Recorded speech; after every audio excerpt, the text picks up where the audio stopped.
अभी आप भजन सुन रहे थे। एक बेटी अपने पिता से कहती है, जब भाग्य का उदय आएगा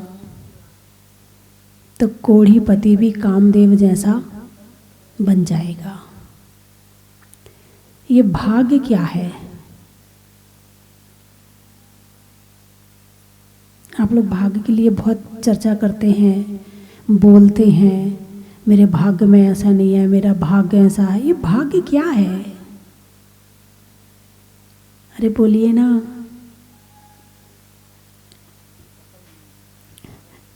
शब्दों का प्रयोग तो करते हैं मगर शब्दों की गहराई को नहीं जानते। पुराना पुरुषार्थ, पुराना कर्म वर्तमान का भाग्य है और वर्तमान का पुरुषार्थ, वर्तमान में किया हुआ कर्म भविष्य का भाग्य है।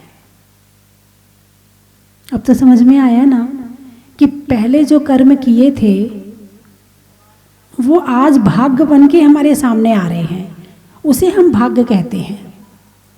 साथ में पुरुषार्थ भी है, भाग्य के साथ दूसरा शब्द आता है पुरुषार्थ। भाग और पुरुषार्थ, तो क्या पुरुषार्थ के माध्यम से भाग्य को बदला जा सकता है? तो जो कर्मों की 10 स्थितियां बताई थी, उत्कर्षण, अपकर्षण, संक्रमण, इनके कारण से पुरुषार्थ के द्वारा हम भाग्य को बदल भी सकते हैं। मेहनत के द्वारा, विशुद्धि के द्वारा, धर्म के द्वारा, त्याग और तप के द्वारा हम भाग्य को बदल भी सकते हैं। तो बात चल रही है कर्म की। कर्म कैसा है? और बंध की बात चल रही कि कर्म का बंध होता है। अभी कर्म का बंध हो रहा है कि नहीं हो रहा? अरे बोलिए ना। क्यों? आप तो प्रवचन सुन रहे हैं, फिर कर्म का बंध क्यों हो रहा है? नहीं होना चाहिए। अरे बोलिए ना। कितने सीधे लोग हैं। कर्म कभी रुकता नहीं है। कब तक? जब तक मन वचन काय नहीं रुकेगा तब तक कर्म रुकने वाले नहीं है। कर्मों का आने का द्वार क्या है? मन, वचन और काय। और ये चल रहे हैं मतलब कर्म चल रहा है। ये रुक गए मतलब कर्म रुक गया। ठीक है ना? ध्यान के द्वारा कर्म रुकते हैं। कब रुकते हैं कर्म? संवर कब होता है? ध्यान के द्वारा। और अभी यदि कर्म का आश्रव अभी हो रहा है, कर्म का बंध अभी हो रहा है, तो कौन से कर्म का बंध हो रहा है? शुभ कर्म का। कौन से कर्म का? शुभ कर्म का हो रहा है। अब ये 4 तरह से होता है। इसमें मैं बता रही थी कि प्रकृति, प्रदेश, स्थिति और अनुभाग, ये 4 तरह से कर्म का बंध होता है।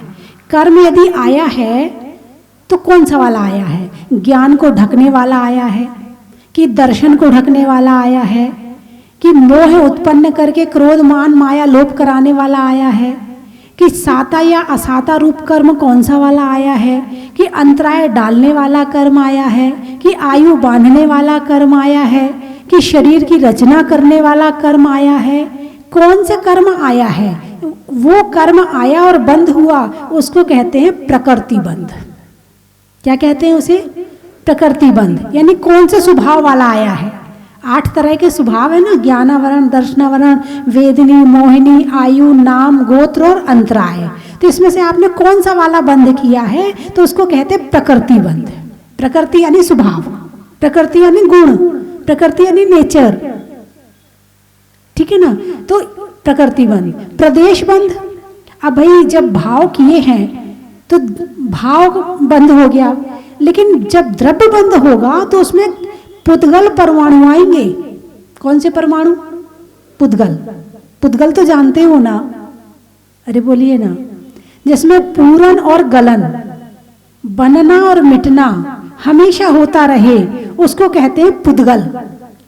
ये जितना मैटर दिख रहा है ना वो सब पुद्गल है। और जो कर्म के परमाणु हैं वो भी पुद्गल है, वो भी पुद्गल है। अणु, अणु शब्द तो सुना होगा। अणु, परमाणु, पुद्गल के सबसे छोटे अविभागी हिस्से को परमाणु कहते हैं। ये तो आप जानते हो ना कि पुद्गल के सबसे छोटा हिस्सा जिसका दूसरा हिस्सा ना किया जा सके उसको कहते हैं परमाणु। तो वो जो कर्म है ना वो परमाणु रूप में सूक्ष्म है, आंखों से दिखते नहीं है। अब वो आ रहे हैं तो कितने आ रहे हैं, उसका नाम है प्रदेश बंध। आकर के जो बंध को प्राप्त हो रहे हैं उसका नाम है प्रदेश बंध। कितने प्रदेश आए, कितने परमाणु आए, उसका नाम है प्रदेश बंध। तीसरा है स्थिति बंध। अब कर्म आया है, अब तुम्हारे घर मेहमान आते हैं तो पता है ना कितने समय के लिए आएगा। कोई एक टाइम के लिए आता है, कोई 1 घंटे के लिए आता है, कोई 2-4 दिन के लिए आता है, हैं? यदि तुम्हारे यहाँ साधु संत होंगे तो थोड़ा और ज़्यादा टाइम रुक जाएगा। यदि कोई पंच कल्याणक चल रहा होगा तो 5-7 दिन रुक जाएगा। कोई सेवा करने वाला होगा कि भाई मैं सेवा करने आना चाहता हूँ तो 10-15 दिन रुक जाएगा। भाई मेहमान आया है तो कितने दिन के लिए आया, स्थायी नहीं है। ऐसे ही कर्म आया है तो कर्म भी मेहमान है। वो कितने दिन के लिए आया है उसको कहते हैं स्थिति। कितने दिन हमारे आत्मा में स्थित रहेगा उसको कहते हैं स्थिति। इसको कहते हैं स्थिति बंध। और कितना फल देगा, अब मेहमान आया है तो तुम्हें अच्छा फल देगा कि बुरा फल देगा, वो मेहमान के ऊपर है। तुमने कैसा मेहमान बुलाया है। तुम मेहमानों के स्वभाव को जानते तो हो ना, हैं? भाई वो मेहमान आता है तो वो अच्छे स्वभाव वाला है, वो मेहमान आता है तो कलेश करता है, वो मेहमान आता है तो शांति से रहता है, वो मेहमान आता है तो वो कुछ हमारा काम भी करवा देता है। कई तरह के मेहमान होते ना, इसी तरह से कर्म भी होते हैं। अब तुमने कौन सा कर्म बुलाया है और कितने दिन के लिए बुलाया है और कैसा फल देगा, उसका नाम है अनुभाग बंध। क्या है? अनुभाग। फल देने की शक्ति को क्या कहते हैं? अनुभाग। तो जो फल देने का कितना बंध प्राप्त हुआ अनुभाग बंध में, ये चौथी स्थिति है कर्म की। तो बंध 4 तरह के हो गए, प्रकृति, प्रदेश, स्थिति और अनुभाग। अब ये कैसे आते हैं, किससे आते हैं? तो जो गाथा आई थी द्रव्य संग्रह में, पैडित्थि अनुभाग पदेश भेदा चतुर्विधो बंधो जोगा पैडी पदेशा ठिदि अनुभागा कषाय दो होंती। प्रकृति और प्रदेश बंध योग से होते हैं। अब योग किसे कहते हैं? मन वचन काय को योग कहते हैं। कर्म कहाँ से आ रहे हैं? मन से, वचन से और काया से।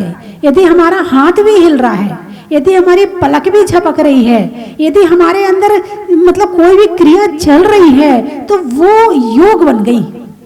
क्या बन गई? वो योग बन गई। तो वहां 3 तरह के, मन योग, वचन योग, काय योग। इनमें से यदि एक भी चल रहा है तो कर्म आ रहा है।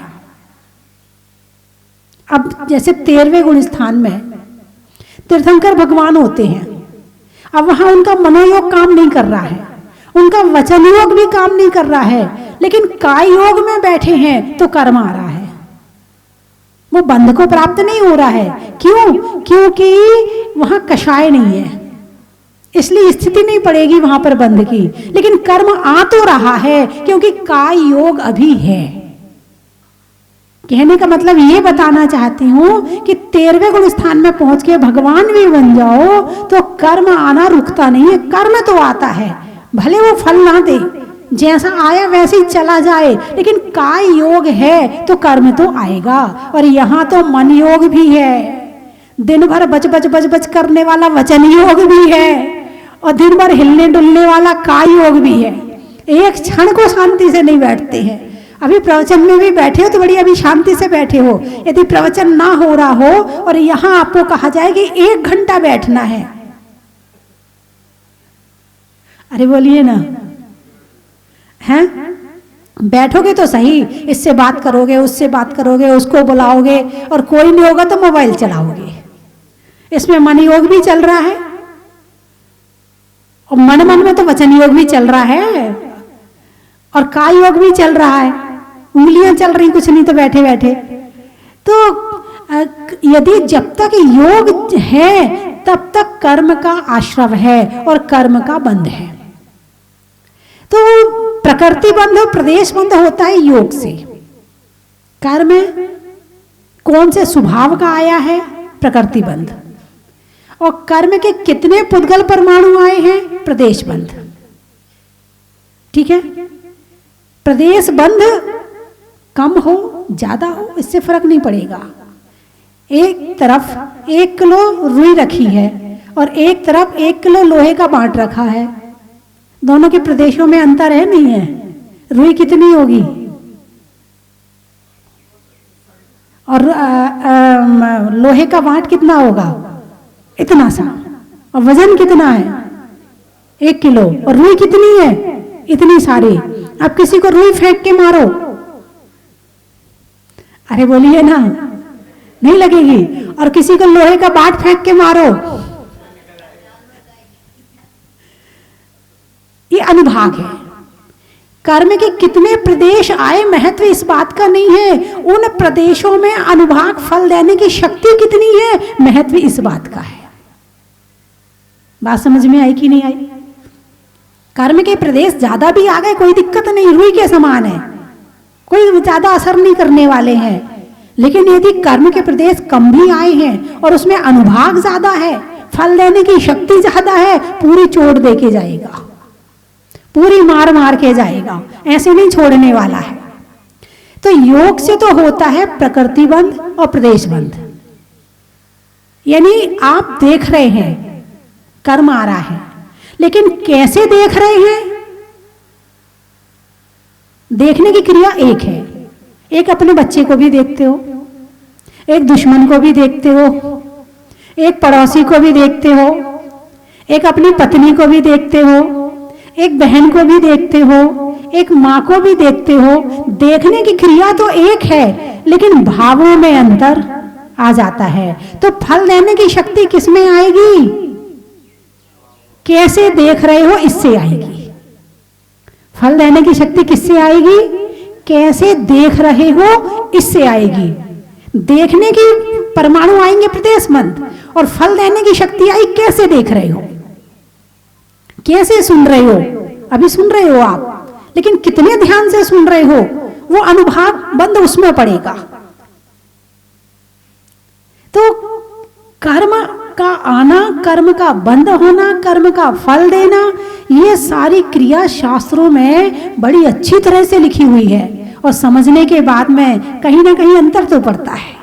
एक तो है कि चोरी कर रहे हैं और पता ही नहीं कि कितना पाप आता, कितना कर्म आता, पता ही नहीं है। और पता चल गया कि भाई चोरी करने से इतना पाप का बंध होता है। अब बाई चांस चोरी भी करेगा तो ढीला रहेगा, यार करना तो पड़ रहा है, मन तो नहीं है करने का, इतना पाप लग रहा है, उतनी पकड़ मजबूत नहीं होगी। पाप कर तो रहा है, लेकिन पाप करने की पकड़ की मजबूती में अंतर पड़ गया। पीट तो रहा है, लेकिन पीटने में अंतर पड़ गया। भाई मारने से बहुत पाप लगता है, काहे को फालतू मारना। और फिर भी बाई चांस गुस्सा आ गया और एकदम से याद आ गया तो वही मारना छूट जाएगा। यह है ज्ञान के बाद होने वाले कार्य की शक्ति। अब एक है कि अपने बच्चे की पिटाई करते हो और एक दुश्मन की पिटाई करते हो, दोनों में अंतर पड़ेगा कि नहीं पड़ेगा? अरे बोलो ना, हैं? बच्चे को कितनी जोर से मारोगे, और सामने यदि गुस्सा आ जाए और दुश्मन सामने खड़ा हो तो चाहे कुछ पड़ा हो, होश नहीं रहेगा। बच्चे को पीट रहे हो तो होश में पीट रहे हो, कितनी जोर से मारना है पता है। लेकिन यदि किसी दुश्मन को पीट रहे हो तो कषाय इतनी तीव्र होती है कि कितना घात कर दूं इसका। यदि हाथ में बंदूक हो तो उससे भी ना छोड़ू इसको मैं, जब तक ये मर ना जाए। फिर गुस्सा शांत होने के बाद भले पछताते रहो, हाय मैंने इतना क्रोध क्यों कर दिया, हाय मैंने क्यों मार दिया उसको, वो बात की बात है। लेकिन जिस समय आया है उस समय तो छोड़ने वाले नहीं हो। तो बंद किससे होता है? स्थिति और अनुभाग बंद होता है कषाय से। क्रोध, मान, माया, लोभ, हास, रति, अरति, शोक, भय, जुगुप्सा, स्त्रीवेद, पुरुषवेद, नपुंसक वेद। स्थिति और अनुभाग बंध कितने समय के लिए कर्म आएगा? जितना तीव्र क्रोध होगा उतने लंबे समय के लिए, और जितना कम क्रोध होगा उतने कम समय के लिए। जितनी मंद अवस्था में करोगे उतना कम समय के लिए आएगा और जल्दी निकल जाएगा, और जितने जोर से करोगे उतने लंबे समय के लिए आएगा और आत्मा में बैठा रहेगा, और बैठे बैठे भी कुचुड़ कुचुड़ करता ही रहेगा। बीच में हो सकता है कि शांति से ना बैठे, और हो सकता है कि जब उसका समय आए वो तभी उदय में आए, उसके पहले ना आए, ऐसा भी संभव है। बीच में आ जाए, ऐसा भी संभव है। तो कषाय के कारण से स्थिति और अनुभाग बंद होता है। कौन सा बंद होता है? स्थिति और अनुभाग बंद होता है। कितना फल देगा ये कौन तय करेगा? ये कषाय तय करेगी कि इसने कितनी कषाय करी है। तो अब इसको जो कर्म का बंध हुआ है वो कितने फल वाला होगा। निम्ब, कांजी, विष, हलाहल, ये अनुभाग शक्ति के भेद है। निम्ब, नीम, कांजी उससे ज्यादा कड़वा, विष और ज्यादा कड़वा, और हलाहल जीभ पे रखो नमो सिद्धाड़म। विष खाओगे तो मरने में टाइम लगेगा, लेकिन हलाहल ले लिया, ये कर्म है। पाप कर्म की, अनुभाग शक्ति की ये 4 स्थितियां हैं जो फल मिलता है। कितना फल मिल रहा है? नीम का है, थोड़ा सा मीठा खाया ठीक हो गया। कांजी खाई, स्वाद 15 दिन तक रहेगा। और यदि विष खाया तो उसकी तड़फन है वो जो खाया है वो ही बता सकता है, और जो हलाहल वाला है वो तो उसके कष्ट को बता भी नहीं सकता है, इतना कष्ट होता है। ऐसे जीवन में कष्ट आपके ऐसे तो होते हैं, कुछ कष्ट ऐसे होते, चल ठीक है आया है चला जाएगा। कुछ ऐसे होते हैं, कुछ ऐसे होते हैं कि भाई थोड़ी बहुत टेंशन तो देके जाते हैं, बाकी काम चलता रहता, पूजा पाठ भक्ति चल रही है, काम चल रहा है। कुछ कर्म ऐसे भी होते हैं, कुछ ऐसे भी होते हैं कि भाई पूजा पाठ भी छोड़ गई और पड़े हैं घर में, चल रही है टेंशन, लगे परेशानी में, दूर करने में, कहीं मन ही नहीं लग रहा है। और एक ऐसा आता है कि उसमें तो होश ही नहीं रहता है, पूर्ण रूप से उसी में हो जाते हैं और उसको भोगते रहते हैं। कर्मों की स्थितियां यही है ना, हैं? यही है ना, ये पाप कर्म के अनुभाग की स्थितियां हैं। और जब ये बंद होता है तो कैसे? तो इसमें बताया है लता, यदि किसी को जो पेड़ की लता होती ना, इससे मारो, रस्सी से मारो, कितना लगेगा? कम लगेगा। दारू, लकड़ी, संस्कृत में दारू यानी लकड़ी, लकड़ी से मारो कितनी चोट लगेगी? उससे ज्यादा लगेगी। अस्थि, हड्डियां, उससे ज्यादा चोट लगेगी। और किसी को पत्थर से मारो, शैल पत्थर से मारो, चोट कितनी लगेगी? उससे ज्यादा लगेगी। अब आपने कैसा मारा है सामने वाले को, कर्म वैसा आएगा। बात समझ में आई कि नहीं आई? सामने वाले को चोट जो आपने दी है वो लता से दी है, लकड़ी से दी है, हड्डी वाली दी है, या उसको पत्थर वाली मारी है। जितनी चोट तुमने उसको मारी है वैसा कर्म ही आ जाएगा और बंध को प्राप्त हो जाएगा। और बंध होकर के फल कैसा देगा? निम्ब, कांजी, विष, हलाहल, फिर फल भी वैसे ही मिलेगा। जो कर्म आ रहा है उसे निकलने दो, झड़ने दो। और यदि तुमने पिछले कर्म को उदय में फिर कर्म कर लिया तो मामला फिर बंध गया, फिर अगले बार के लिए तैयार है, तैयार रहो उसको भोगने के लिए। और यही संसार में अनंत काल से कर रहे हैं अभी तक। आज आप आए हो, कहां से आए हो? अरे बोलो ना। किशनगढ़, जयपुर, इंदौर, पश्चिम बंगाल, आगरा, जसपुर। नहीं, मैं ये थोड़ी पूछ रही आप कहां से आए हो, आप पिछले जन्म में कहां से आए हो। मैं वर्तमान का नहीं पूछ रही हूं। आप पिछले जन्म में थे तो ना? पहले तो ये पक्का करो कि पिछले जन्म में आप थे या नहीं थे। बोलिए ना, कौन कौन था? सभी थे। मतलब आत्मा अजर अमर अविनाशी है। आज इस शरीर में है, समय पूरा हो जाएगा, गाड़ी पुरानी हो जाएगी, खाली कर देगा, दूसरी गाड़ी में चला जाएगा, फिर तीसरी गाड़ी में चला जाएगा। यही कर रहे हैं ना। हम अनंत काल से कहां थे और हम क्या कर रहे थे?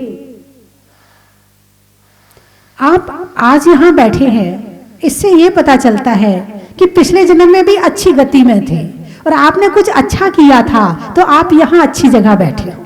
इतना तो पक्का है। इतना तो आपका चेहरा, आपका वर्तमान और आपका क्षेत्र ये बता रहा है कि पिछले जन्म में आप कहीं अच्छी जगह थे और आपने कुछ अच्छे कार्य किए थे, इस कारण से आप आज यहाँ पर बैठे हो। ये पक्का है। लेकिन ये कहानी तो अनंत काल की, जिसका कोई अंत नहीं है। कहाँ थे हम? चींटी, मक्खी, मच्छर, वृक्ष, पृथ्वी, जल, अग्नि, वायु, वनस्पति, कहाँ घूम रहे थे? यहाँ घूम रहे थे अनंत काल से। क्या कर रहे थे? क्रोध, मान, माया, लोभ कर रहे थे। इसके अलावा हमने कुछ नहीं किया है। और अभी क्या कर रहे हैं? ईर्ष्या, कषाय, ये सब इसी के बच्चे हैं। ईर्ष्या, द्वेष, राग, मोह, हास्य, रति आदि, ये सब इसी के मोह के बच्चे हैं। अनंत काल से क्या कर रहे थे? यही कर रहे थे। अब क्या कर रहे हो? अरे बोलिए ना, हैं? नहीं, आप दुख को भगाने का प्रयास करते हो? नहीं करते हो? करते हो। लेकिन आप दुख को कैसे भगाते हो? भूख लगी तो दुख भाग गया, शाम को फिर लगी, फिर खा लिया, प्यास लगी, फिर पानी पी लिया, हैं? सिर दुख रहा है, दवाई खा ली, ऐसे तो दुख भगाते हो। लेकिन तुम दुख भगाते वापस आता है कि नहीं आता? वो आ जाता है। भगवान ने भी दुख भगाया था, उनका तो वापस ही नहीं आता। तुम कैसे दुख भगाते हो? तुम्हारे दुख दौड़ दौड़ के वापस, तुम यूं धक्का मारते हो, फिर आ जाता है, तुम फिर मारते हो, फिर आ जाता है। संसारी प्राणी ऊपर ऊपर से दुख भगाता है और भगवान ने अंदर कर्मों के दुख को भगाया तो सारे दुख भाग गए। पेड़ की पत्तियों में पानी देना और पेड़ की जड़ में पानी देना, दोनों में अंतर है कि नहीं है? संसारी प्राणी क्या कर रहा है? एक एक पत्ती में पानी दे रहा है। जड़ में पानी देते तो पत्ती में पानी देने की जरूरत नहीं है। आत्म धर्म की प्राप्ति कर लो तो ये दुख भगाने की जरूरत ही नहीं पड़ेगी, अपने आप ही भाग जाएंगे। क्या करना पड़ेगा? आत्म धर्म की प्राप्ति करना पड़ेगा। सबसे पहले तो समझना जरूरी है। किसी भी चीज को यदि भगाना भी है, अब शास्त्रों में क्रोध की चर्चा है कि नहीं है? मान की चर्चा है कि नहीं है? भाई क्रोध तो अच्छी चीज नहीं है, पर शास्त्र में चर्चा की हुई। बिन जाने ते दोष गुणन को कैसे तजिए गहिए। जब तक दोषों को जानेंगे नहीं तो छोड़ेंगे कैसे? इसलिए दोषों को दोष जानना भी जरूरी है, बीमारी को मानना भी जरूरी है, तब तो दवाई खाओगे। यदि तुम बीमारी को बीमारी नहीं मानोगे तो दवाई कैसे खाओगे? इसलिए ये मानना जरूरी है कि क्रोध बीमारी है, मान बीमारी है, मायाचारी लोभ बीमारी है। और जब तक इसको आपने बीमारी नहीं माना है तो इसको छोड़ने का प्रयास ही नहीं करोगे। इसलिए मानना जरूरी है। अब आप बताओ, क्रोध को बीमारी मानते हो कि नहीं मानते हो? डिप्रेशन की बीमारी किससे होती है? टेंशन से। टेंशन कहां से आती है? क्रोध से। टेंशन कहां से? काम बिगाड़ लिया तो करते रहो टेंशन और आ गए डिप्रेशन में। तो क्रोध बीमारी है कि नहीं? क्रोध, जिसको ज्यादा क्रोध होता है उसकी बीमारी अलग है। जो अभिमानी होता है उसकी बीमारियां अलग तरह की होती हैं। जो मायाचारी व्यक्ति होता है, ज्यादा है तो चारों सब में, लेकिन कम ज्यादा का अंतर पड़ जाता है। जिसमें मायाचारी ज्यादा है उसके शरीर की बीमारियां अलग तरह की होती हैं, और जिसको लोभ की बीमारी है उसकी बीमारियां अलग तरह की होती हैं। यदि इस पर खोज करी जाए तो इसके रिजल्ट अपने आप चले आएंगे कि यदि ये व्यक्ति क्रोध कम करे तो इसकी बीमारी ठीक हो सकती है, ये मान कम करे तो इसकी बीमारी ठीक हो सकती, अपने आप आ जाएंगे रिजल्ट। और ये इसका इलाज कहाँ है? धर्म में। इसका इलाज कहाँ है? धर्म में। आप आओ यहाँ, शास्त्रों को पढ़ो, देखो क्या लिखा है भगवान महावीर ने। भगवान महावीर ने तो दिव्य ध्वनि में दिया है और आचार्यों ने उसे लिपिबद्ध किया है। और जितने शास्त्र बचे हैं ना, उतने पढ़ लो। मैंने आपको पहले बताया था 6 महीने तक लगातार शास्त्रों की होली जलाई गई। जैन धर्म के द्वेषियों ने शास्त्रों को यूं पन्ने फाड़ फाड़ के शास्त्र 6 महीने तक लगातार जलाए हैं। जो भी शास्त्रों के नाम मिलते हैं ना, उन नामों में आधे शास्त्र तो मिलते ही नहीं है, और कुछ शास्त्र ऐसे हैं कि आधे पन्ने मिलते हैं, आधे पन्ने मिलते ही नहीं है। कहाँ गए वो? लेकिन जितने बचे हैं उनको तो पढ़ लो, बहुत कुछ हो जाएगा उससे। तो बंधुओं, प्रकृतिबंध, प्रदेशबंध, स्थितिबंध और अनुभागबंध, कुछ समझ में आया आपको? अरे बोलिए ना, हैं? किसी को पत्थर फेंक के मारोगे तो कर्म वैसा आएगा, किसी को रुई फेंक के मारोगे तो कर्म वैसा आएगा, अनुभाग वैसा मिलेगा। भावों से, है ना? एक बिल्ली भी अपने बच्चे को मुंह से पकड़ती है और एक चूहे को भी मुंह से पकड़ती है। मुंह तो वही है, पकड़ भी वही है, लेकिन अंतर कहां पड़ जाता है? कषाय में। चूहे के प्रति कषाय है और अपने बच्चे के प्रति राग है। ऐसे ही कर्म बंध में अंतर कहां पड़ जाता है? कर्म कितने भावों से किया जा रहा है, कर्म के बंध में, अनुभाग में, वहां अंतर पड़ जाता है। ठीक है, बस समाप्त करूं? है नहीं, टाइम हो गया। चलने में पात का, मित्रों में साथ का और तीर्थंकरों में मुनि सुब्रतनाथ का, पंखा में झलने का, बच्चों में पलने का, भगवान के जमीन से निकलने का, हिंदी में मात्रा का, स्कूल में छात्रा का, आज आपकी जहाजपुर की यात्रा का बड़ा ही महत्व है। नहीं करने में गड़बड़ का, वृक्षों में बड़ का और आने वालों में किशनगढ़ का बड़ा ही महत्व है। गाने में सुर का, नृत्य में नूपुर का और आने वालों में जयपुर और जसपुर का वही महत्व है। भोजन में दाल का, पूछने में हाल का और आने वालों में पश्चिम बंगाल का बड़ा ही महत्व है। और कहाँ से आए? इंदौर। आम की दौर का, अंगुली में पौर का और आने वालों में इंदौर का बड़ा ही महत्व है। बोरली। छत्तीसगढ़। बुढ़ापे में बड़बड़ का, वृक्षों की जड़ का और आने वालों में छत्तीसगढ़ का नहीं, 37गढ़ का। 36 तो यूं होता है, या 63 कर दो उसको। एक बार एक छत्तीसगढ़ वालों ने मेरे से कहा कि माता जी आप छत्तीसगढ़ चलो।